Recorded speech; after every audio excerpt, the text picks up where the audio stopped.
एखाद्या स्त्रीला आधीच एखाद्या केसमध्ये मेंटेनन्स मिळत असेल तर सुप्रीम कोर्टाने अशा स्त्रीकरिता कोणता नियम सांगितलेला आहे? इंटरिम मेंटेनन्स बद्दल सुप्रीम कोर्टाने काय सांगितले?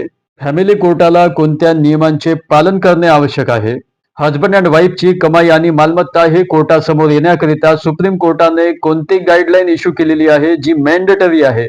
कोणकोणत्या केसेसमध्ये ॲफिडेव्हिट ऑफ डिस्क्लोजर दाखल करणे बंधनकारक आहे? प्रतिपक्षाने किती दिवसांमध्ये ॲफिडेव्हिट ऑफ डिस्क्लोजर कोर्टामध्ये फाईल करायला पाहिजे?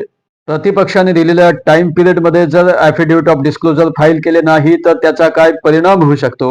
एखाद्या पार्टीने ॲफिडेव्हिट ऑफ डिस्क्लोजर मध्ये दिलेली माहिती ही चुकीची माहिती दिलेली असेल तर त्याचा काय परिणाम होऊ शकतो?